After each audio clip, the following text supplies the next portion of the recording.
अ, जय आरसीएम साथियों। सबसे पहले आशा करता हूँ कि आप अपने घर में कुशल होंगे, स्वस्थ होंगे। इस माहौल में जब हम सब एक बहुत बड़ी परेशानी से गुज़र रहे हैं, जब हमें मुझे लगता है कि हमारी किसी भी जनरेशन ने जिस तरह की पीड़ा नहीं भोगी, उस तरह की पीड़ा हमें भोगनी पड़ रही है। उस परिस्थिति में मुझे लगता है कि हम लोग इसका पूरे भरोसे के साथ, पूरे विश्वास के साथ इस कठिन परिस्थिति का सामना करेंगे और जल्दी ही इस परिस्थिति से बाहर आएँगे। और साथियों देखिए, अभी संकट का अवसर है, अभी हमारे जीवन में एक ऐसा अवसर आया है जब हम लोग इस संकट से गुज़र रहे हैं। पर साथियों, यकीन मानिए, हर संकट एक अवसर को लेके आता है। हर संकट के पीछे एक बहुत बड़ा अवसर होता है। जब भी जीवन में जब भी हमारे अंधेरी रात आती है, जब भी हमारे जीवन में तकलीफ आती है साथियों, उसके बाद कहीं न कहीं उस तकलीफ के पीछे एक रोशनी की किरण भी उभरती है।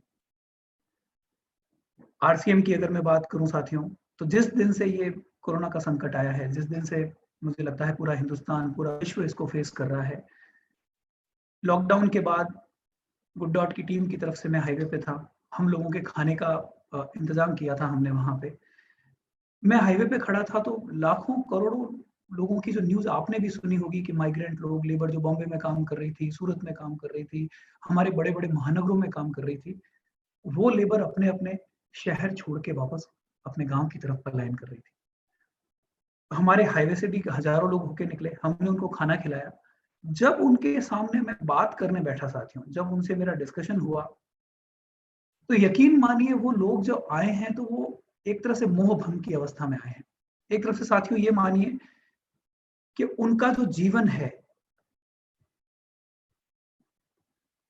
एक मिनट सर, उनका जो जीवन है, वो जीवन साथियों आप यकीन मानिए कि जीवन पूरा जितना उन्होंने शहरों के लिए एक सोचा था, शहरों की चमक-दमक कहूँ या रोज़गार के अवसर कहूँ, जिस मोह के चक्कर में वो शहर गए थे, कहीं न कहीं संकट ने उनके उस मोह को पूरी तरह तोड़ दिया था। मैंने ऐसे-ऐसे लोगों को देखा साथियों जब मैं खाना खिला रहा था पहले दिन तो एक मज़दूर की आँख में लिटरली आँसू गिर रहे थे, उसका परिवार साथ में था।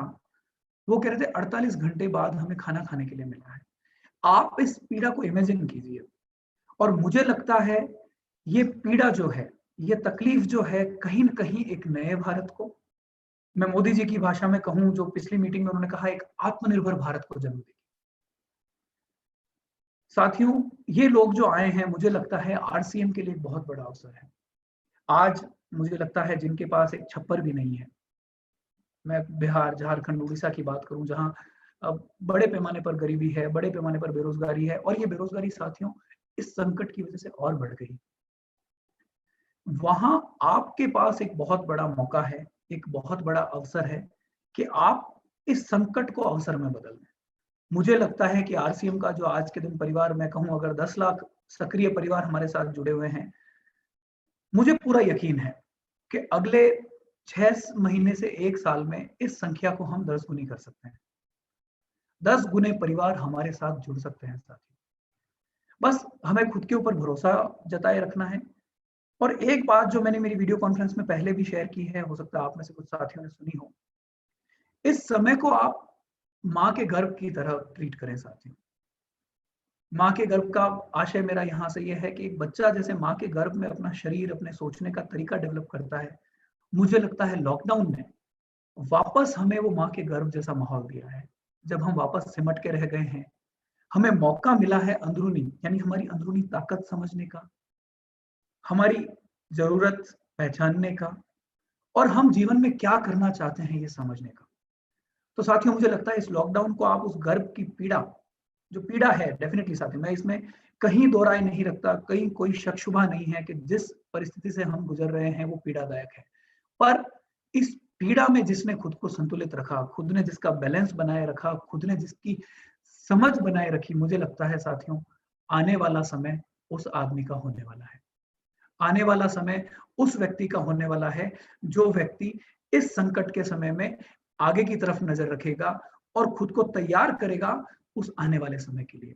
और साथियों आरसीएम एक ऐसा प्लेटफ़ॉर्म है, मैं 8 साल से जुड़ा हुआ हूँ आरसीएम के साथ। मुझे लगता है इस हिंदुस्तान को जोड़े रखने में, इस हिंदुस्तान को आगे बढ़ाने में आरसीएम का मुख्य रोल सामने आएगा साथियों। आपके अब मुझे लगता है आरसीएम की जो वास्तविक ताकत है, जो एक्चुअल पोटेंशियल है आरसीएम के अंदर, जो जैसे मोदी जी ने कहा आत्मनिर्भर बने, वोकल लोकल स्वदेशी, ये सब आरसीएम का डीएनए है साथियों।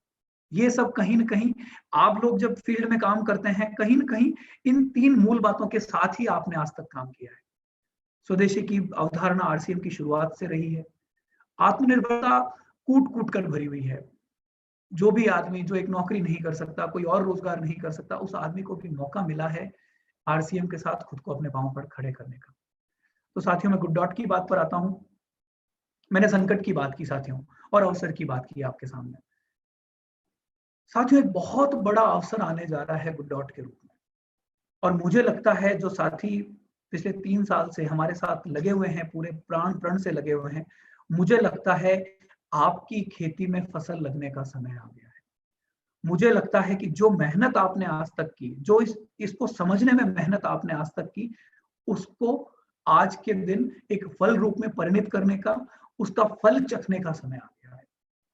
मैं मेरी मीटिंग में, मेरी सेमिनार्स में इस कोरोना संकट के पहले कई बार ये बात करता था कि अगले 3 साल 30 सालों में मीट खत्म हो जाएगा। मैंने हर बार ये बात शेयर की साथियों।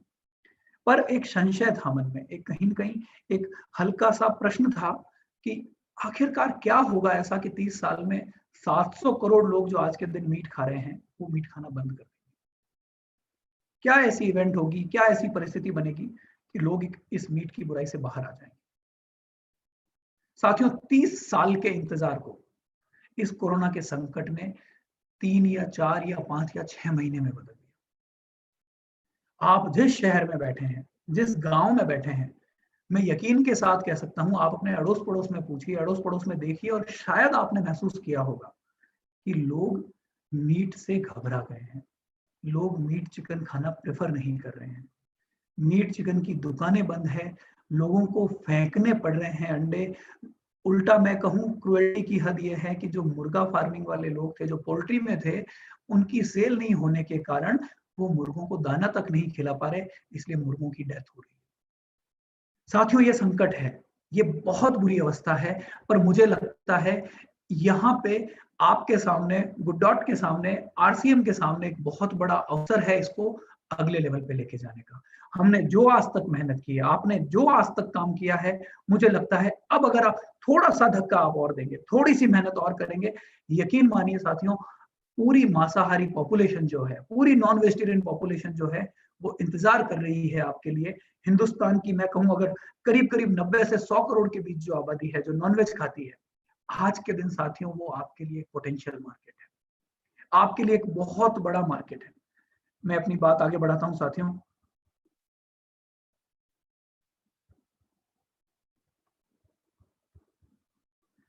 अब जहां तक बीमारी की बात है साथियों, कोविड पे एक बार और थोड़ी चर्चा करें। कोविड पहली ऐसी बीमारी नहीं है। आपकी स्क्रीन पे देखिए, एक स्पेनिश फ्लू करके बीमारी आई थी जहां 4-5 लाख लोगों की डेथ हुई। उसके बाद में एशियन फ्लू करके बीमारी आई जिसमें एक 10 लाख के आसपास जाने गई। उसके बाद स्वाइन फ्लू आया जिसमें अगेन 5-6 लाख जाने गई। और इस बीमारी, खासकर स्वाइन फ्लू का इम्पैक्ट हमने सारे संसार में देखा, हमने हमारे आस पड़ोस में देखा। उसके बाद साथियों इबोला करके एक और बीमारी आई जिसमें अगेन 10-15 हजार लोगों की डेथ हुई। उसके बाद आई साथियों कोरोना। अगर मैं इन सब बीमारियों का एक सार रूप निकालूं आपके सामने, एक अगर मैं उनको एक समेटने की कोशिश करूं, अगर उनको एक लड़ी में बांधने की कोशिश करूं, एक कड़ी जोड़ूं इनके बीच, तो एक कॉमन फैक्टर है साथियों, वो है हमारा अप्राकृतिक बिहेवियर। हम साथियों जानवरों के साथ जो हमने किया, हम जो हमारी कल्चर का पार्ट कहूं, संस्कृति का पार्ट कहूं, या प्राचीन समय में जो समस्याएं थी, उस समस्याओं की वजह से हमारे पूर्वजों को जो मीट खाना पड़ा, उसको हम खींच के आज तक लेके आ गए, यहाँ तक लेके आ गए। उसकी बात कहूं तो कहीं न कहीं कॉमन फैक्टर एक रहा साथियों, हमारी मीट खाने की आदत।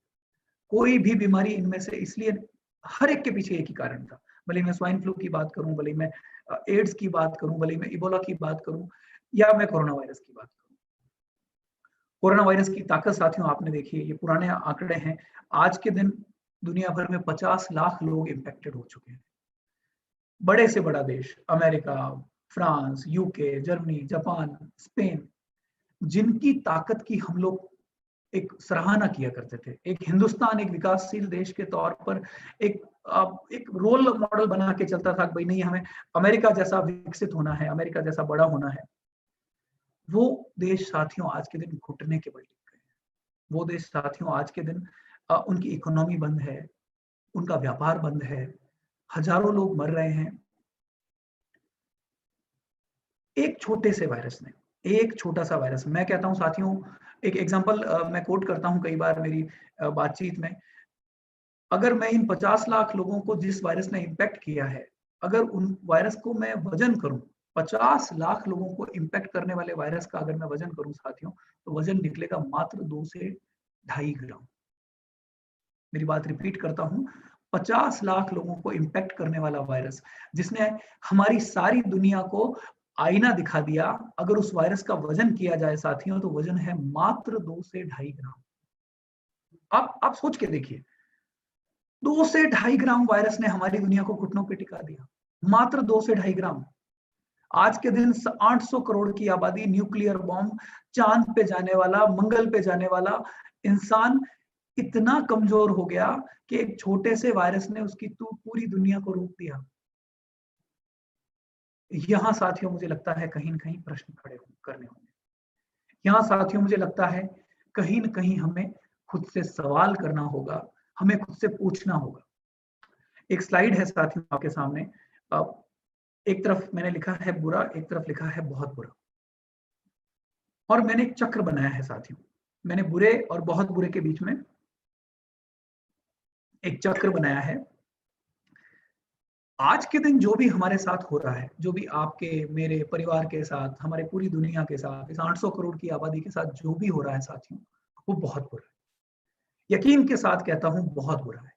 पर इसके साथ एक प्रश्न उठता है, इसके साथ प्रश्न ये उठता है, आखिर हमारे साथ ही क्यों? हमने ऐसा क्या किया कि हमारे साथ ऐसा हो रहा है? और साथियों यकीन मानिए, जीवन में कोई भी समस्या अगर आती है, कोई भी प्रॉब्लम अगर आती है, और उस प्रॉब्लम को लेकर अगर हम प्रश्न नहीं उठाते हैं, हम सवाल खड़े नहीं करते हैं, तो मुझे लगता है हम उस समस्या की जड़ में नहीं जाते। और हमारा जो एक कल्चर है, हमारा जो हिंदुस्तान का कल्चर है, हमारी जो वैदिक परंपरा है, हमारी जो पुरानी हिस्ट्री है, वो कहीं न कहीं हमें सिखाती है प्रश्न उठाना। खेद है, दुख है कि पिछले 200-300 सालों में हमने प्रश्न उठाना छोड़ दिया।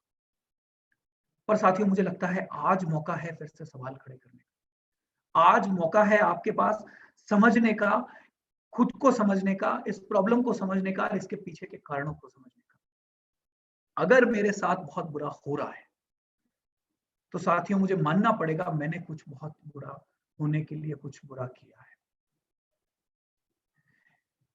आपने अपने परिजनों से, माता-पिता से, गुरुजनों से हमेशा ये सुना होगा, जो करते हैं उसका परिणाम होता है। मैं हिंदू धर्म की बात करूं, इस्लाम की बात करूं, क्रिश्चियनिटी की बात करूं, जैनिज्म की बात करूं, बुद्धिज्म की बात करूं, हर धर्म हमें यह कहता है कि हमारे कर्म आपस में जुड़े हुए हैं। हमारे अच्छे कर्मों के पीछे अच्छे रिजल्ट हैं और बुरे कर्मों के पीछे बुरे रिजल्ट हैं। क्या मानवता ने इतने बुरे कर्म इकट्ठे कर लिए कि आज के दिन उन बुरे कर्मों का वजन इतना ज्यादा हो गया कि आप और हमें घर में बैठना पड़ा,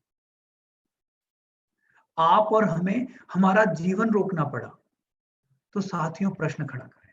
और मुझे लगता है, मेरी मेरी जो पर्सनल है, मुझे लगता है आप लोग समर्थन करेंगे इस बात का, आप लोग मानेंगे इस बात को, कहीं न कहीं ये जो स्लाइड है आपकी आंखों के सामने अभी, ये स्लाइड इस सारी बुराई के लिए जिम्मेदार है। ये जो कटना है, ये जो मरना है जानवरों का खाने के लिए, मुझे लगता है कहीं न कहीं ये इस पीड़ा के लिए जिम्मेदार है। आप देखिए स्लाइड को, देखिए स्लाइड को देख के आश्चर्य होता है। दुनिया का कोई भी जानवर ऐसा नहीं है जिसको हम खाने के लिए नहीं मारते। कोई देश अगर एक्स जानवर को नहीं मारता, कोई वाई को नहीं मारता, पर साथ ही हमें ऐसे देश मिलेंगे जहां पे किसी जानवर को छोड़ा नहीं जाता।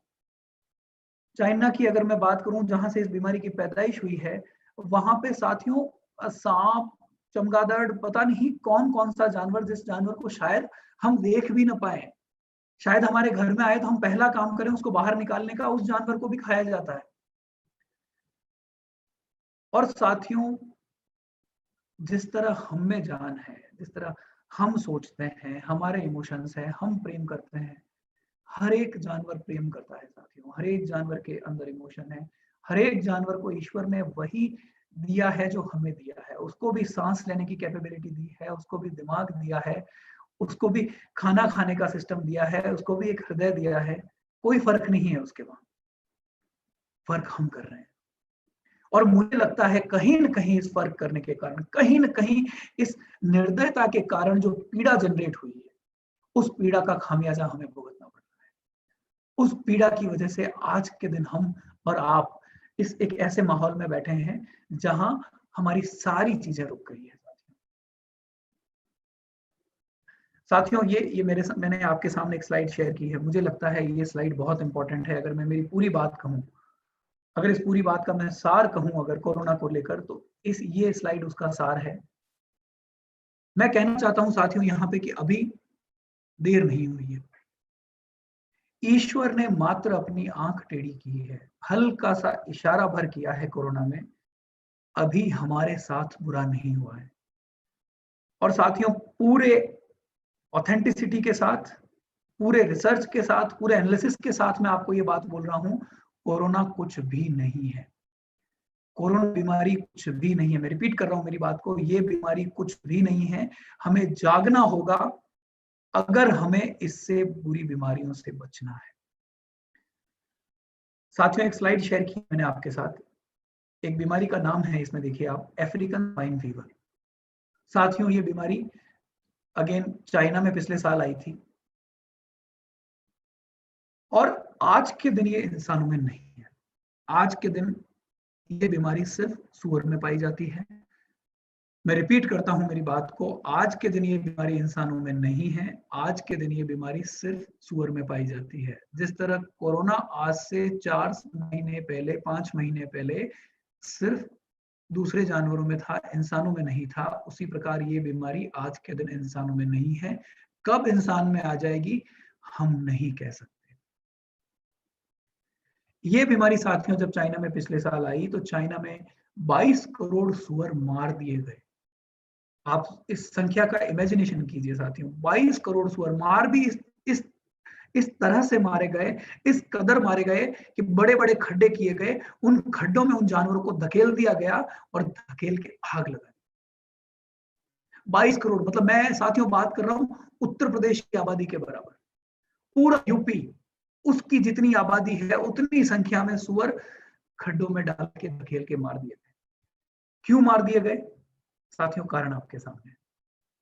एक तरफ है साथियों कोविड, जो कांटेक्ट से फैलता है। मैं छींकता हूं, मैं खांसता हूं, मेरे वाटर डिस्चार्ज है मेरे मुंह का या नाक का, वो आप तक पहुंचता है तो आप बीमार होते हैं।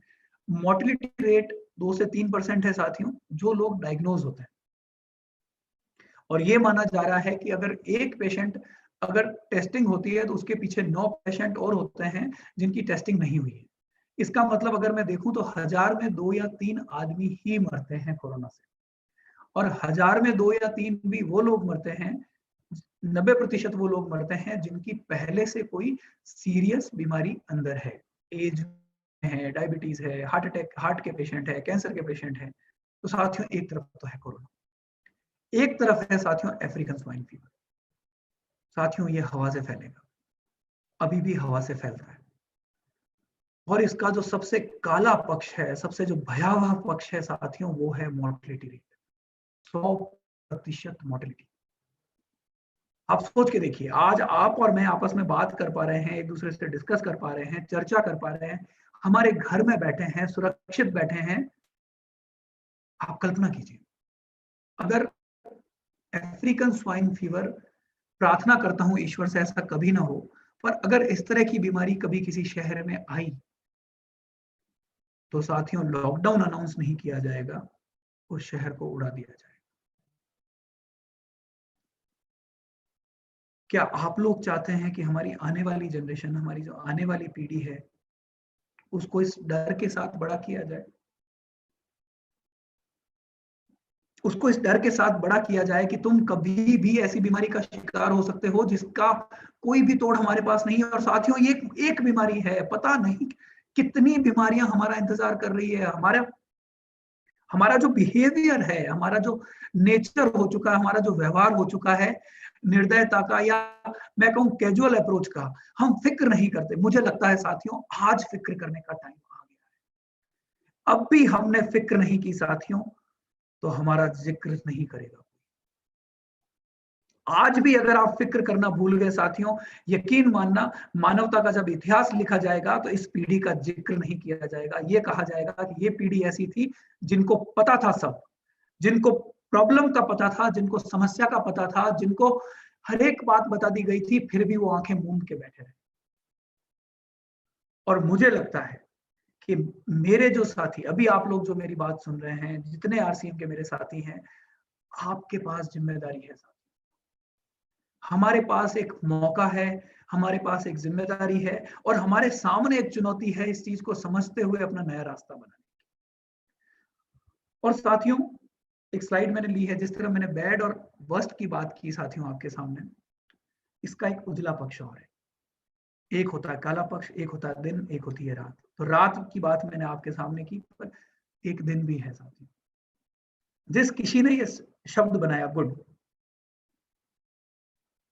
मुझे लगता है हमारे जो पूर्वज रहे होंगे, भले मैं हिंदी, संस्कृत, अंग्रेजी किसी की बात करूं, शब्दों के पीछे एक बहुत बड़ा इतिहास रहा है साथियों। हर शब्द के बनने में एक कहानी रही है। अगर इन दो शब्दों को देखें तो मुझे लगता है उनकी मेहनत, उनकी सोच हमारे सामने आ जाती है। एक तरफ गुड है साथियों, अच्छा, और अगर गुड में से मैं एक ओ बाहर कर देता हूं तो पीछे बच जाता है गॉड। अच्छाई और ईश्वर को एक शब्द में पिरो दिया, एक साथ मिला दिया। तो एक तरफ मैं जहां बुरा कर रहा हूं तो मेरे साथ बहुत बुरा हो रहा है, और अगर मैं अच्छा करने के पथ पर चले लेता हूं, अगर मैं अच्छा करने के पथ पर आगे बढ़ जाता हूं, तो ईश्वर मेरे साथ आता है, ऊपर वाला मेरे साथ आ जाता है, उसकी जो ताकत है वो मेरे साथ आ जाती है।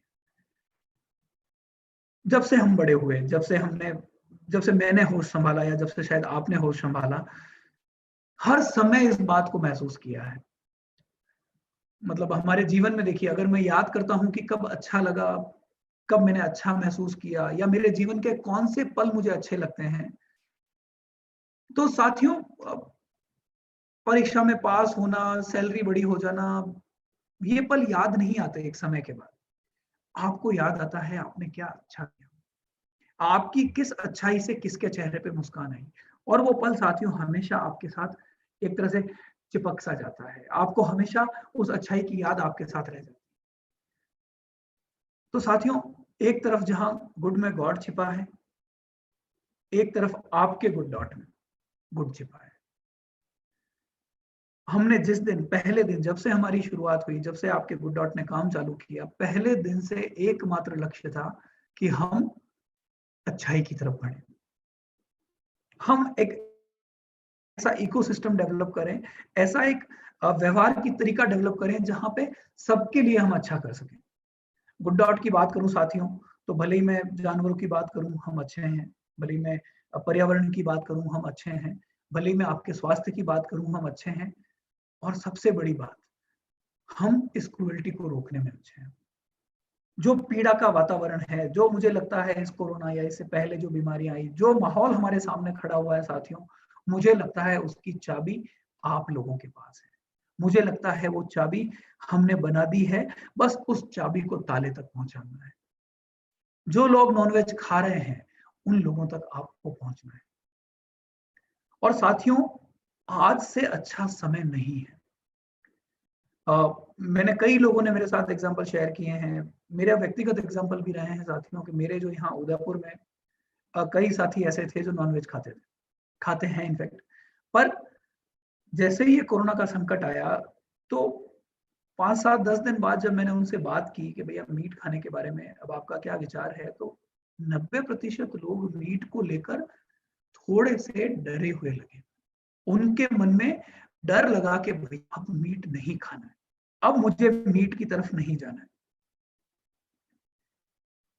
उन साथियों के साथ मैंने बात करने के बाद गुड डॉट उनको दिया, पैकेट उनको भिजवाए। साथियों यकीन मानिए, जिन जिन को मैंने पैकेट भेजा, आपके प्रोडक्ट की ताकत है साथियों, जिन जिन को मैंने पैकेट भेजा, सारे आदमी आज के दिन गुड डॉट के पक्के बायर बन गए।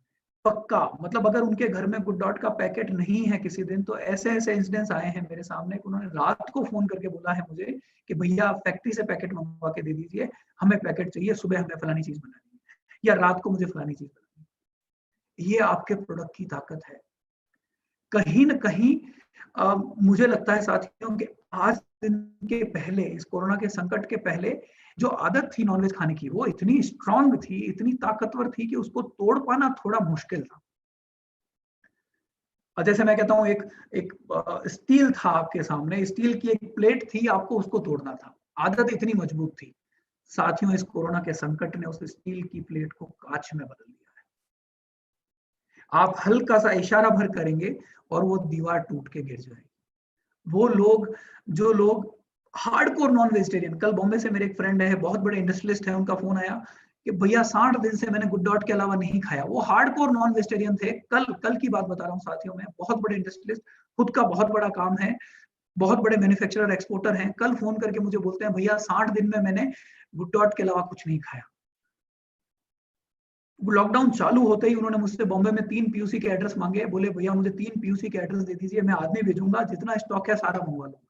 और 60 दिन से वो आदमी सिर्फ गुड डॉट खा रहा है। ये ताकत है साथियों आपके प्रोडक्ट की, और मुझे लगता है उस ताकत को बाहर लाने का वक्त आ गया है। एक स्लाइड है साथियों आपके सामने, क्राइसिस और अपॉर्चुनिटी। मैंने जब बात की शुरुआत की थी साथियों, तो एक बात कही थी आपके सामने कि हर अंधेरी रात के पीछे दिन आता है। आपको जरूरत है खाली उस दिन का इंतजार करने की, उस दिन के लिए तैयारी करने की। जैसे जैसे संकट बड़ा होता जाएगा, अपॉर्चुनिटी की शुरुआत होती जाएगी। देखिए इस स्लाइड में, देखिए आप, क्राइसिस जहां बड़ा हो रहा है वहां अवसर शुरू हो रहा है। ये दोनों चीजें साथ, जैसे जीवन का चक्र हमारा सुख और दुख साथ चलते हैं, उस तरह से संकट और अवसर भी हमेशा साथ साथ चलते हैं, एक के बाद एक। हमें जरूरत है संकट के समय अवसर को तलाश करने की। अगर हमने संकट के समय अवसर तलाश कर लिए साथियों, तो यकीन मानिए आने वाला समय आपका होने वाला है। आरसीएम की बात की साथियों मैंने, कि किस प्रकार जो संकट अभी चल रहा है वर्तमान समय में, लो इनकम, नो सिक्योरिटी। आज जॉब के मार्केट की बात करूं साथियों, तो कहीं भी इनकम नहीं है, सिक्योरिटी नहीं है, स्लो ग्रोथ, यानी ग्रोथ कहीं नहीं दिख रही। लोगों के पास काम कर रहे हैं तो इनकम आती, वरना कोई इनकम नहीं आती। ये सारे डर हैं आज के, और इन डर का जवाब आरसीएम दे रहा है। मेरी एक वीसी में साथियों एक सरकारी कर्मचारी थे, बिहार से थे। जब मेरी वीसी चल रही थी, जब मैं ये बात कर रहा था, तो उन्होंने अपनी बात कही। 4 महीने से सरकार की तरफ से उनको तनख्वाह नहीं मिली, उनको वेतन नहीं मिला। जहां हम ये मानते थे कि भैया एक बार हम सरकार में चले गए तो हम सरकार के दामाद हो गए, अब हमें कोई नहीं निकाल सकता, अब हमारा घर परिवार पूरे जीवन के लिए सुरक्षित है। साथियों, ये जो एक भ्रम था, वो भ्रम भी खत्म हो गया है। प्राइवेट सेक्टर का मोह भंग तो हुआ ही हुआ है, गवर्नमेंट सेक्टर का मोह भी भंग हो गया है। यहाँ जहाँ संकट है, ये नौकरियों का संकट है, एक अपॉर्चुनिटी जिसके साथ मैंने अपनी बात की शुरुआत की थी, एक बहुत बड़ी अपॉर्चुनिटी है आरसीएम के लिए। इस चीज को आप यूं समझिए, अभी अपन यूट्यूब के माध्यम से बात कर रहे हैं, हमने कभी नहीं सोचा था इसके पहले। मैं पता नहीं कहाँ कहाँ, किस किस नगर में गया हूँ, हिंदुस्तान के किस किस गांव में गया हूँ आप लोगों से मिलने के लिए। लॉकडाउन के संकट ने हमारे सामने ये अवसर लिया। एक तरफ लॉकडाउन में जहां हम मिल नहीं पाए, ट्रेवल बंद हो गया, पर साथ ही साथ साथियों जो यूट्यूब लाइव कहूं या जूम कहूं, इन सबके लिए एक अवसर आ गया, और इन कंपनियों ने इस अवसर को एकदम से पकड़ लिया। मुझे लगता है साथियों एक बहुत बड़ी पार्टनरशिप होने जा रही है, बहुत बड़ी पार्टनरशिप है, और ये पार्टनरशिप एक बहुत बड़ा आकार लेने जा रही है, जहां आरसीएम के लिए अवसर मिल रहा है आप लोगों को अपना फुटप्रिंट बड़ा करने का, लाखों लाख, करोड़ों करोड़ लोगों तक पहुंचने का। जॉब के संकट की वजह से और दूसरा जो अवसर आ रहा है बहुत बड़ा, वो आ रहा है गुड डॉट की वजह से। जहां मीट इंडस्ट्री के सामने ये संकट खड़ा हो रहा है साथियों, वहां अपने सामने एक बहुत बड़ा अवसर। मीट इंडस्ट्री में जो क्राइसिस आया है साथियों, ये कुछ स्लाइड है आपके सामने। मीट खाना लोगों ने बंद कर दिया है, मीट अल्टरनेटिव की बात कर रहे हैं, दुनिया भर से कॉल आ रहे हैं साथियों हमारे पास। अमेरिका की बात कहूं, कनाडा की बात कहूं, साउथ कोरिया की बात कहूं, साउथ अफ्रीका की बात कहूं, यूके की बात कहूं, कौन सा ऐसा देश नहीं है फोन नहीं आ रहे कि भैया गुड डॉट हमें दीजिए।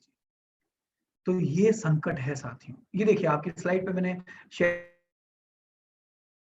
किया, देखिए ये चिकन जो फेंके जा रहे हैं या जिंदा गाड़ दिए गए चिकन पोल्ट्री प्रोडक्ट को फेंक दिया गया, तो कहीं ना कहीं ये आने वाले समय की तरफ इशारा कर रहा है। ये इशारा ये है कि आने वाला समय जो है, ये आने वाला जो समय जो है साथियों, वो किसी और का होने वाला है। ये जो चीज आपके सामने है, ये आपका भूतकाल हो जाएगी। मीट आने वाले समय का प्रोडक्ट नहीं है। दुनिया में जो 75 लाख करोड़ की इंडस्ट्री है, मैं शब्द आप टर्नओवर नोट कीजिएगा, दुनिया भर में 75 लाख करोड़ रुपए का मीट सालाना बिकता है साथियों, वो भूतकाल होने वाला है। और आपका जो फ्यूचर है, आपका जो भविष्य है, आपका आने वाले समय का जो प्रोडक्ट है, वो ये होने वाला है। और दुनिया भर से साथियों क्या होता है, कई बार ऐसा लगता है जैसे आप पूरी कायनात एक इशारा करने लगती है, पूरी सृष्टि एक इशारा करने लगती है आपके सामने कि भैया तुम सही ट्रैक पे हो। मैं ये महसूस कर पा रहा हूं, मेरी टीम ये महसूस कर पा रही है, और अगर आप लोग सोचेंगे तो आप भी ये महसूस करेंगे कि सृष्टि हमारी तरफ इशारा कर रही है। सृष्टि हमें हाथ पकड़ के कह रही है, भैया तुम्हारा टाइम आ गया है, तुम्हारा समय आ गया है, तुम्हारा आगे बढ़ने का समय आ गया है। मैंने तुम्हारे लिए वो माहौल खड़ा कर दिया है जहां पे तुम इस बुराई को खत्म कर सकते हो, इस मीट की बुराई को तुम दुनिया से बाहर कर सकते हो। साथियों जैसे कोरोना अपन ने बात की, स्वाइन फ्लू की बात की, ये कुछ बीमारियां हैं जो जानवर के माध्यम से हम तक आती है। हम जानवर का मीट खाते हैं, हमारे बीमारी हमारे अंदर आती है। पर अगर मैं इन बीमारियों को एक बार हटा भी दूं, एक बार मैं इन बीमारियों को हटा भी दूं, कोरोना को हटा दूं, स्वाइन फ्लू हटा दूं, एबोला हटा दूं, उसके बाद मीट अच्छा है? फिर प्रश्न कीजिए खुद से, क्या उसके बाद मीट अच्छा रहता है? नहीं, उसके बाद भी मीट अच्छा नहीं रहता। आपके सामने स्लाइड है साथियों। अगर इन सब बीमारियों को माइनस कर दिया जाए, मान लिया जाए कोई बीमारी, कोई वायरस हमारे तक नहीं आएगा, तो हम मीट खाएंगे तो क्या होगा? तो ये होगा, कैंसर 100% होगा, ब्रेन स्ट्रोक की संभावना 60% बढ़ जाएगी, बैक्टीरियल इन्फेक्शन होगा ही होगा, हार्ट अटैक की संभावना बढ़ जाएगी, हार्मोनल इन्फेक्शन होगा ही होगा, एंटीबायोटिक का मिसयूज धड़ल्ले से किया जाता है। समय कम है हमारे पास, बहुत डिटेल में नहीं जाते हुए इनमें से एक दो समस्याओं के बारे में थोड़ी सी मैं चर्चा करता हूं संक्षिप्त सी आपके लिए, कि आपको पता चले कि मीट खाना वैसे ही बुरा क्यों है। एंटीबायोटिक मिसयूज और हार्मोनल इन्फेक्शन दो पे मैं बात करूंगा साथियों। एंटीबायोटिक मिसयूज को आप यूं समझ सकते हैं कि अगर आप अभी 35-40 साल के हैं या उससे ऊपर हैं, आपके बचपन में सर्दी जुकाम होने के टाइम जनरली हम लोग काढ़ा पिया करते थे। मेरी उम्र 38 हो गई, तो मुझे याद है बचपन में माता जी सर्दी जुकाम के लिए जनरली काढ़ा पिलाया करती थी, दवाई जनरली हम नहीं। आज क्या हुआ है साथियों, हमारे बच्चों को, जब मेरी 3-4 साल की बेटी है, अगर उसको सर्दी जुकाम लग जाए और मैं डॉक्टर के पास जाऊं, अगर 5 दिन से 7 दिन का मुझे एंटीबायोटिक का कोर्स दिया जाएगा। मुझे कहा जाएगा भैया ये एंटीबायोटिक लोगे तो ही आपकी बच्ची ठीक हो सकती है, वरना आपकी बच्ची ठीक हो सकती है। प्रश्न उठाइए, सवाल पूछिए कि ऐसा क्यों हो रहा है, ऐसा क्या बदल गया 30 सालों में कि हम घर के काढ़े से 5 से 7 दिन की एंटीबायोटिक पे चले गए। और एक प्रश्न और उठाइए कि अगर ऐसा ही चलता रहा, अगर हम 0 से 7 दिन पे आ गए और अगर ऐसा रहा, तो मेरी जो अगली पीढ़ी है, वो पीढ़ी जब आएगी तो क्या होगा? मेरी जो अगली जनरेशन है, वो जब आएगी तो क्या होगा? आप कल्पना भी नहीं कर सकते, आप सोच भी नहीं सकते कि उस पीढ़ी के आने के समय, उस पीढ़ी के आने के समय हम किस माहौल से गुजरेंगे। साथियों 1 मिनट का क्षण चाहूंगा आपसे। एक एक थोड़ा सा ब्रेक चाहूंगा आपसे। मुकेश जी कोठारी हमारे साथ जुड़ चुके हैं।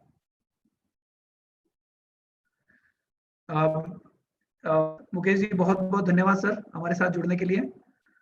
तो मैं मेरी एंटीबायोटिक की बात कर रहा था आपके साथ कि ऐसी प्रश्न उठिए, वापस प्रश्न उठाइए और खुद से ये पूछिए कि ऐसा क्या बदल गया है दुनिया में कि हम काढ़े से 7 दिन की दवाई पे आ गए, और अगर यही चलता रहा तो क्या मेरी जो अगली जनरेशन है, मेरी जो अगली पीढ़ी आने वाली है आज से 25-30 साल बाद, क्या वो बीमार होगी तो पूरी जिंदगी ठीक नहीं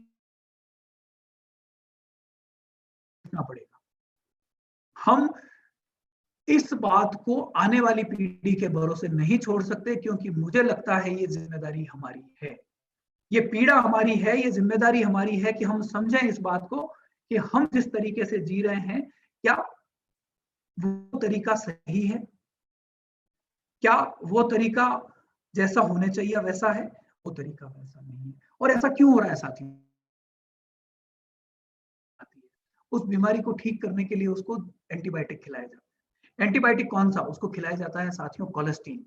कोलेस्टीन जो एंटीबायोटिक की दवाइयों का, एंटीबायोटिक का ब्रह्मास्त्र है। आप ये मानिए कि मैं बीमार नहीं हूं, फिर भी मैं दवाई खा रहा हूं। जब मेरे अंदर बीमारी आती है तो वो दवाई काम नहीं करती, इसलिए डॉक्टर को हर बार मेरी डोज थोड़ी थोड़ी थोड़ी थोड़ी करके बढ़ानी पड़ती है। तो साथियों एक तरफ एंटीबायोटिक का मिसयूज है, दूसरी तरफ हार्मोनल इन्फेक्शन। साथियों हमारी बच्चियां जल्दी बड़ी होने लगी। हमारी बच्चियां जो 14-15 साल की उम्र में बड़ी होती थी, आज इन बुराइयों के कारण 8-9 साल की उम्र में बड़ी होने लग गई। उस चिकन को 40 दिन की उम्र, 40 दिन की जब उसकी एज होती है, काट दिया जाता है, क्योंकि जिंदगी भर नहीं खिला सकते उसको।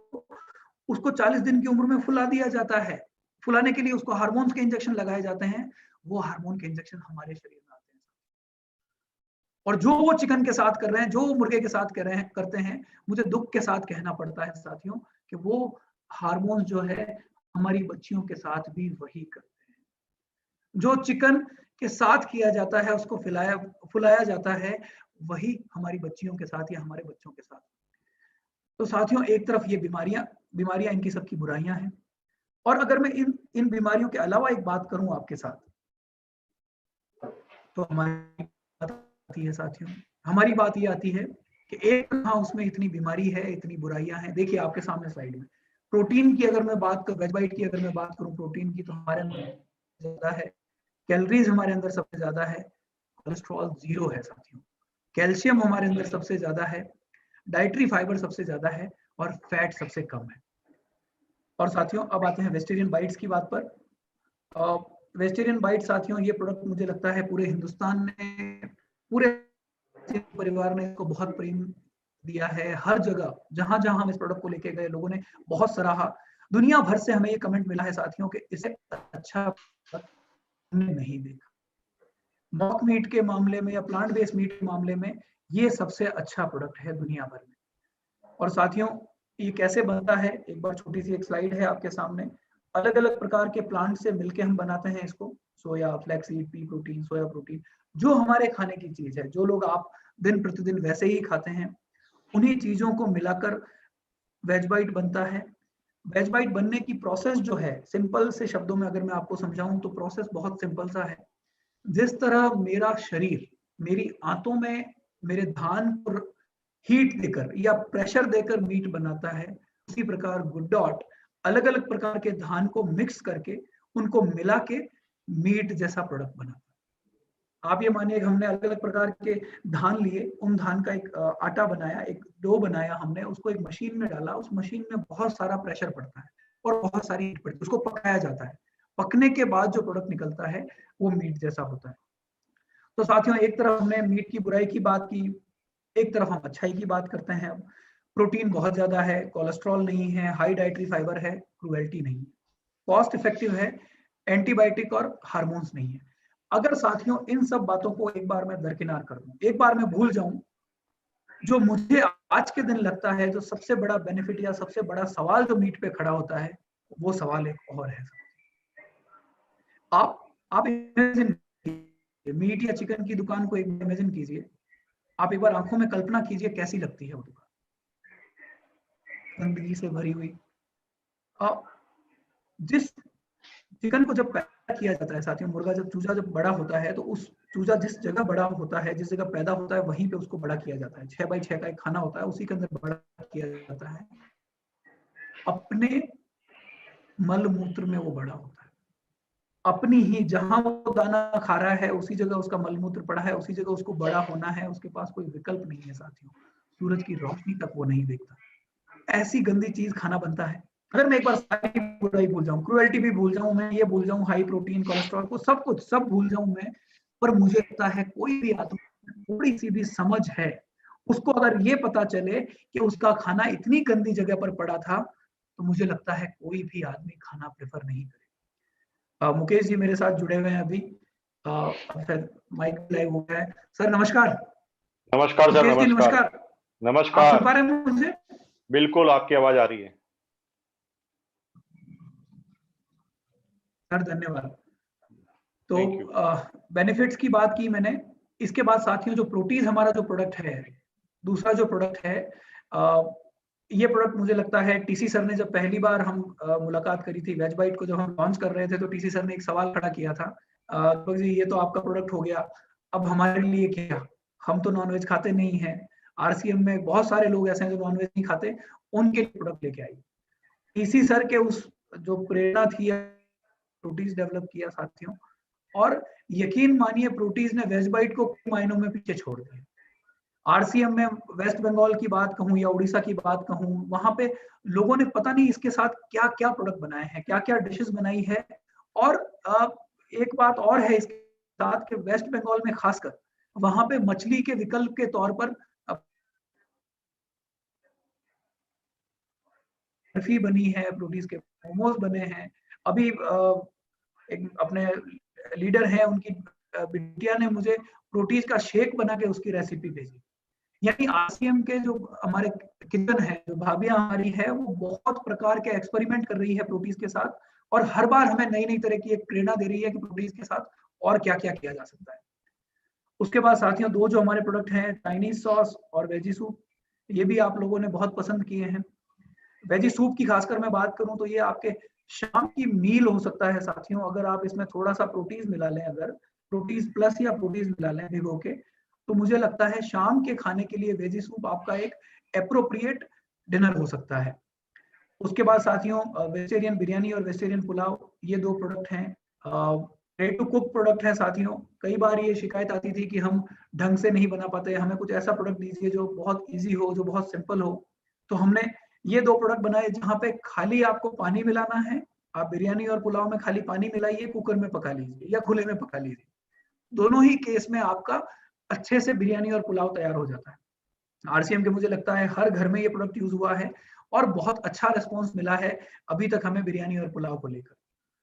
उसके बाद करी पेस्ट, ये प्रोडक्ट भी अगेन एक आरसीएम जो एक मैं कहूँ जहां जहां मैं गया वहां पे सब जगह से डिमांड आई कि हमें वेज बाइट करी जब आप खिलाते हैं इवेंट में या सेमिनार में, तो जो टेस्ट आता है वो टेस्ट घर पे नहीं आता। उस डिमांड को ध्यान में रखते हुए साथियों हमने ये करी पेस्ट लॉन्च किया।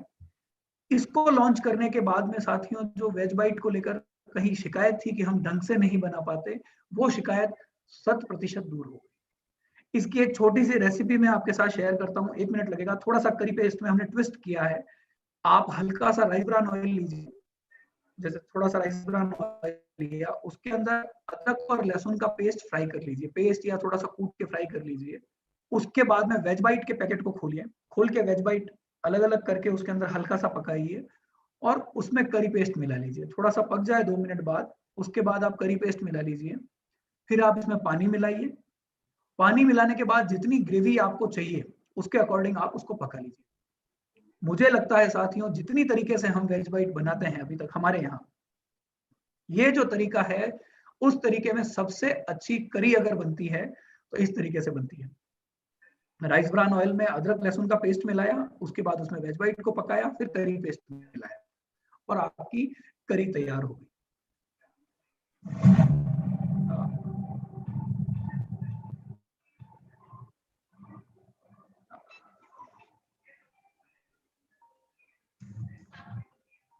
साथियों इसके बाद क्षण आ गया है जो अभी रिसेंटली हमने जो एक प्रोडक्ट लॉन्च किया उसके बारे में थोड़ा सा बताता हूं मैं आपको।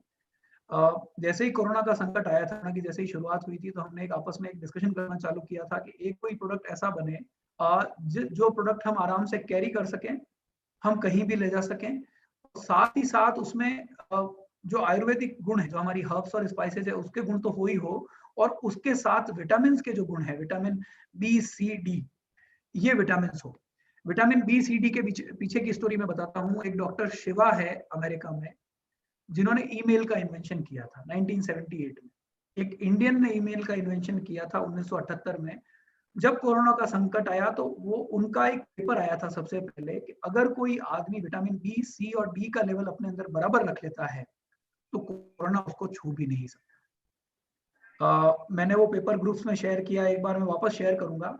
अगर आपका शरीर में विटामिन बी, सी, डी अप्रोप्रिएट लेवल पे है, तो कोरोना आपको छू भी नहीं सकता, आपकी इम्यूनिटी हाई हो जाएगी। और साथ ही साथ साथियों, हमारा विचार ये था कि जो हिंदुस्तानी नेचुरल इम्यूनिटी के तत्व हैं कुछ, उनको भी साथ में मिलाया जाए, तो एक ऐसा प्रोडक्ट बन जाएगा जो अनबीटेबल होगा।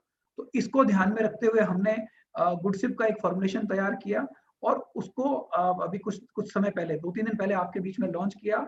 और हम कोशिश कर रहे हैं अगले 5 से 7 दिन में कि डिस्पैचेस करीब-करीब सब जगह पहुंच जाए। तो साथियों, एक छोटा सा वीडियो है आपके लिए।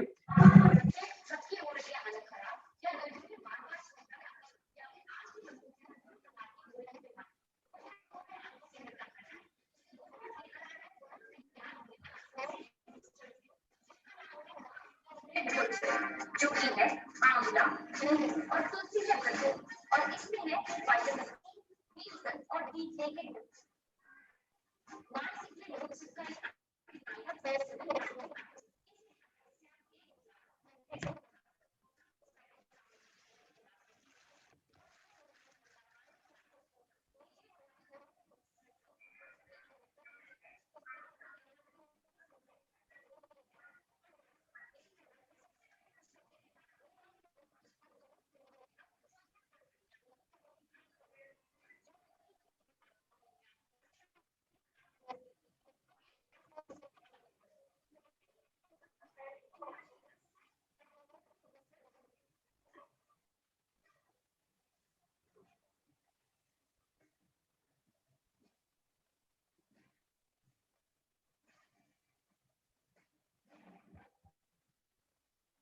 तो साथियों, नया प्रोडक्ट हमारी तरफ से आप लिए इस प्रोडक्ट का जहां-जहां मैंने ट्रायल कराया है, जो मेरे सर्किल में यहाँ पे इतने आरसीएम के लोग भी हैं, जितने मेरे व्यक्तिगत फ्रेंड भी हैं, वो सब ने मुझसे 1-1 महीने का एडवांस में स्टॉक मंगवा लिया कि सबसे पहले आप हमें 1-1 महीने के लिए हमें भेज दीजिए। बहुत अच्छा है टेस्ट में, और मुझे लगता है आप सब लोगों को बहुत पसंद आएगा। मुकेश जी सर, सर कैसा लगा सर प्रोडक्ट आपको? सर प्रोडक्ट बहुत जोरदार है और मैं फुल एक्साइटेड हूँ इस प्रोडक्ट को लेकर। अभी ये जो यूट्यूब पे जो चल रहा है ना प्रोग्राम, उसके अंदर साउंड नहीं आ रही है, ऐसा लोग बाग भेज रहे हैं, तो आप थोड़ा चेक करा साउंड लीजिए। नहीं आ रही है? हाँ, जो अच्छा। यूट्यूब में जो चल रहा है उसमें साउंड नहीं आ रही है, और पिक्चर भी रोटेट नहीं हो रही, चल नहीं रही। शायद आपके इंटरनेट की स्पीड मैं को चेक कर लेकर या लेता हूँ कोई। सर, एक बार मैं चेक कर लेता हूँ। वीडियो की साउंड नहीं गई सर, मुझे लग रहा है वीडियो की साउंड नहीं गई। साथ में मेरी आवाज सुन पा रहे हैं तो एक बार मैसेज करें। आवाज आ रही है मेरे को यूट्यूब सर? वीडियो की आवाज नहीं गई शायद बराबर, अपनी आवाज पहुंच रही है। ओके, अगर आपको सभी लोगों को आवाज आ रही है, मेरा पिक्चर लाइव कीजिए एक बार। मेरी आवाज सुन अगर पा आप रहे हैं आप?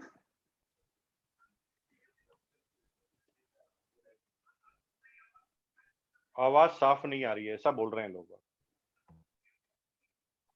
कोई बोल रहा आ रही है, कोई कह रहा साफ नहीं आ नहीं, रही। 1 मिनट सर, मैं नेट कनेक्शन, 1 मिनट का व्यवधान है साथियों, 1 मिनट दीजिए। अच्छा, एक बार मैं अपनी बात शुरू करता हूँ यहाँ से वापस जहाँ छोड़ी थी। सर, अभी आवाज सुन पा रहे हैं आप मेरी? हाँ, आवाज आ रही है, वैसा आ गए, मैसेज आ गए।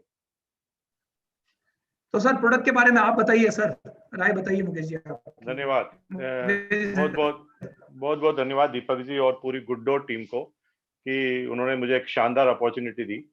दोस्तों, ये जो प्रोडक्ट है इसको लेकर मैं बहुत ज़्यादा एक्साइटेड हूँ, और थोड़ी सी मैं स्टोरी शेयर करना चाहता हूँ। अभी कुछ दिनों पहले मैं ऑस्ट्रेलिया गया था, तो ऑस्ट्रेलिया में मैंने एक नया कल्चर देखा डेवलप होते हुए। अगर ऑस्ट्रेलिया में है तो निश्चित रूप से वो यूरोपियन कंट्रीज में हुई होगा, वेस्टर्न कंट्रीज, सारी कंट्रियों में भी इसी तरह का कल्चर लगभग होता है। जो भी डेवलप्ड कंट्री है उसके अंदर एक कॉमन चीज देखने को मिल रही है अभी हिंदुस्तान में 2 तरह के रेस्टोरेंट होते हैं, वेजिटेरियन रेस्टोरेंट और नॉन वेजिटेरियन रेस्टोरेंट। लेकिन मैंने वहाँ पर पूरी चेन देखी है जो वेगन रेस्टोरेंट पे चलती है। और दोस्तों, पूरा विश्व जो है वेगन फूड की तरफ जा रहा है और इसको मैंने बहुत नज़दीक से महसूस किया, क्योंकि आने वाले समय में जो नॉन-वेज के जो डिसएडवांटेज है, उसको लेकर लोग बाग समझ गए हैं और बहुत भयंकर अवेयरनेस उसके अंदर पैदा हो रही है। लोग बाग 100% वेजिटेरियन और वेगन तक आ रहे हैं और बड़ी खुशनसीबी की बात है कि हमारे जो प्रोडक्ट है वो वेगन है और निश्चित रूप से ये फ्यूचरिस्टिक प्रोडक्ट है और फ्यूचर में आने वाला समय का फ्यूचर यही है। जितने भी लोग पढ़े लिखे हैं, समझदार हैं, उन्होंने ऑलरेडी नॉन-वेज को अवॉइड करना चालू कर दिया है, कम करना चालू कर दिया है। तो लीडर वही है जो आने वाले वक़्त को पहले समझ जाए। आने वाले वक़्त को अगर आपने पहले समझा तो वो सारी अपॉर्च्युनिटी आपकी होगी। दुनिया में जितने भी आविष्कार हैं, चाहे वो मोबाइल फ़ोन का हो, चाहे किसी टीवी का हो, लोग बाग जो वैज्ञानिक होते हैं वो आने वाले वक़्त को पहले पहचान जाते हैं और उसके ऊपर अपना काम करना चालू कर देते हैं।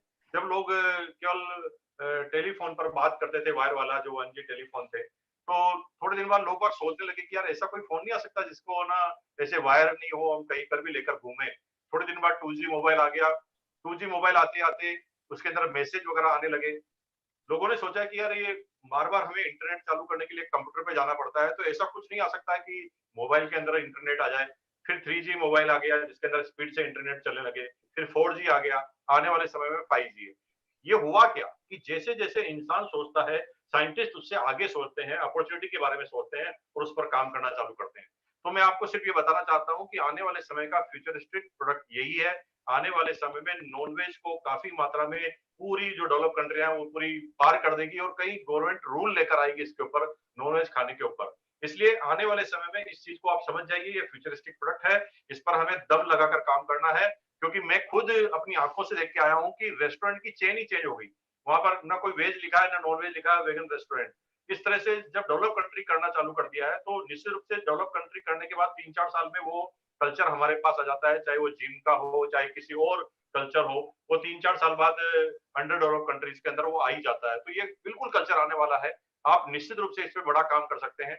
अगर आपके रेस्टोरेंट है, तो रेस्टोरेंट में इन प्रोडक्टों को यूज़ करके अलग से मेनू कार्ड बना सकते हैं। अगर आप चाहते हैं तो जो रेस्टोरेंट वाले आपके दोस्त हैं, मिलने वाले हैं या स्ट्रेंजर भी हैं, तो आप उन्हें एक सिर्फ एक ऑफर दीजिए। आप हो सकता है घर से बना के ले जाना पड़े, आप घर से बना के ले जाइए और उन्हें टेस्ट कराइए और कहें कि जो लोग वेजिटेरियन लोग हैं, जो आपके रेस्टोरेंट में आते हैं, जो वेजिटेरियन चीज़ लेते हैं, तो उनको एक अपॉर्च्युनिटी आप दे सकते हैं कि 100% नॉन वेजिटेरियन का टेस्ट मिल जाए और वेजिटेरियन आइटम और नॉन वेज की जितनी भी प्रॉब्लम है, उनसे दूर हो जाए। और मैं ज़्यादा ट्रेनिंग के बारे में इसलिए नहीं कह सकता क्योंकि दीपक जी ने पूरी एकदम स्पेशल बारीक से बारीक चीज़ ट्रेनिंग कर दी है। मेरी वाइफ के बारे में थोड़ा-सा बता दूँ कि अभी मैं घर पे था, तो वो आपका लाइव सेशन देख रही थी और मुझे बोल रही थी कि यार ये बहुत अच्छा बोल रहे हैं, क्योंकि हम जैनिज़्म से हैं और निश्चित रूप से नॉन-वेज को हम शुरू से ही परिवार में कभी सोचा ही नहीं कि नॉन-वेज का नाम लेते ही लोगों को खाना खाना बंद कर देते हैं। लेकिन जब इन सारी कांसेप्ट को समझा, तो मेरे जैसे घर में रोटी जैसी चीज़ें बनने लगी है, बाइट्स जैसी चीज़ें बनने लगी है और निश्चित रूप से ये आने वाले समय में फ्यूचरिस्टिक प्रोडक्ट है और पूरी दुनिया में ये छाने वाला है। तो मेरे साथियों से सबसे निवेदन है कि फ्यूचर को आप समझते हुए काम करना चालू कीजिए। आने वाले समय में ज़माना इन्हीं चीज़ों का आने वाला है। बहुत-बहुत धन्यवाद दीपक जी कि आपने मुझे टाइम दिया। आपका टाइम मैंने बीच में लिया उसके लिए मैं माफ़ी चाहता हूँ।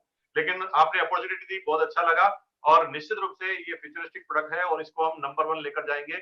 और सबसे खास बात ये कह दूँ कि हिंदुस्तान में डायरेक्ट सेलिंग के अंदर एक भी ऐसी कंपनी नहीं है जिसके पास ये प्रोडक्ट है। ये आपके लिए एक यूँ कहें कि पूरी की पूरी अपॉर्च्युनिटी है। दुनिया में मैं जहाँ तक सोचता हूँ दुनिया में भी शायद नहीं है, लेकिन अगर हिंदुस्तान की बात करें तो 100% नहीं है, दुनिया में भी नहीं होगी। तो ये ऐसी अपॉर्च्युनिटी है जो किसी डायरेक्ट सेलिंग के पास नहीं है और ये समझाने से ही दिखेगी और समझाने में डायरेक्ट सेलिंग वाले मास्टर होते हैं, क्योंकि होम टू होम वो जाते हैं, घर टू घर जाते हैं, तो इसके थ्रू पूरे हिंदुस्तान में वो फैल सकते हैं। बहुत-बहुत धन्यवाद। Thank you once again. Thank you sir, thank you so much over Mukesh to ji. Deepak ji. Thank you so much sir. आप जैनिज्म की बात करी सर, जो एग्जांपल आपने दिया, पहली बार जब हम टीसी सर से मिले थे सर, जब ये बात हुई कि हम ये कोई मीट जैसा प्रोडक्ट ला रहे हैं, सर ने कहा दीपक जी बात मत करो आगे, बस बात खत्म हो गई। फिर मुझे आधा घंटा लगा उनको समझाने में, जब उस क्षण उनको समझ में आया कि नहीं यार ये तो जैनिज्म की ही बात हो रही है, हम गुड डॉट के माध्यम से अहिंसा की ही बात कर रहे हैं। सर वो दिन था और आज का दिन है, अपना प्रगति का पथ नहीं रुका। और रही डायरेक्ट सेलिंग में जो आपने जिक्र किया कि हिंदुस्तान में ही है ऐसा प्रोडक्ट डायरेक्ट सेलिंग कंपनी के पास, दुनिया में किसी कंपनी के पास ये प्रोडक्ट नहीं है सर। आज के दिन किसी भी Right, right. Direct selling company के पास ऐसा प्रोडक्ट नहीं है। और जब हमने आरसीएम का जिक्र किया, हमारे जो अमेरिकन इन्वेस्टर शुरू में जुड़े हुए थे, जब हमने उनको बताया तो उन्होंने कहा दीपक जी जो आप कर रहे हो वो सबसे सही तरीका है हिंदुस्तान में इसको मार्केटिंग करने का, क्योंकि ये प्रोडक्ट ऐसा है कि जब तक एक आदमी को समझाया नहीं जाएगा, जब तक एक आदमी को बताया नहीं जाएगा, ये प्रोडक्ट घर घर नहीं पहुंचेगा। तो जो हमारी पार्टनरशिप है आरसीएम और गुड डॉट की, मुझे लगता है आइडियल पार्टनरशिप है। और सर जहां डाटा की बात है, मीट इंडस्ट्री का 3.5 लाख करोड़ का टर्नओवर है इंडिया में, 3.5 लाख करोड़ का 2018 का टर्नओवर था। डायरेक्ट सेलिंग इंडस्ट्री सर 2025 में ये बात कह रही है कि 2025 में हम 65,000 करोड़ रुपए की हो जाएगी। आज के दिन 3.5 लाख करोड़ की मीट की इंडस्ट्री घुटने पे टिकी हुई है। उसका सिर्फ एक ही कंपटीशन है सर, और वो कंपटीशन हमारे हाथ में है। हम चाहें तो इस 3.5 लाख करोड़ में कोई बड़ी बात नहीं है, अगले 1 से 2 साल में इसका 2-3% मार्केट शेयर ले लें। अगर 2-3% मार्केट शेयर लेते हैं साथियों, तो वो होता है 10,000 करोड़ रुपए कंपनी। 3% मार्केट की बात कर रहा हूँ, बहुत बड़ा मार्केट नहीं है। सारी डायरेक्ट सेलिंग इंडस्ट्री का मार्केट एक तरफ और मीट का अकेले का मार्केट एक तरफ, और कोई ऐसा पैरामीटर नहीं है जहां पे हम मीट को बीट नहीं करते। कोई भी ऐसी बात नहीं है। भले आप देखिए आगे स्लाइड में मैं आपके साथ शेयर करता हूं, अगर मैं मटन से कंपेयर करूं तो हम सस्ते भी हैं।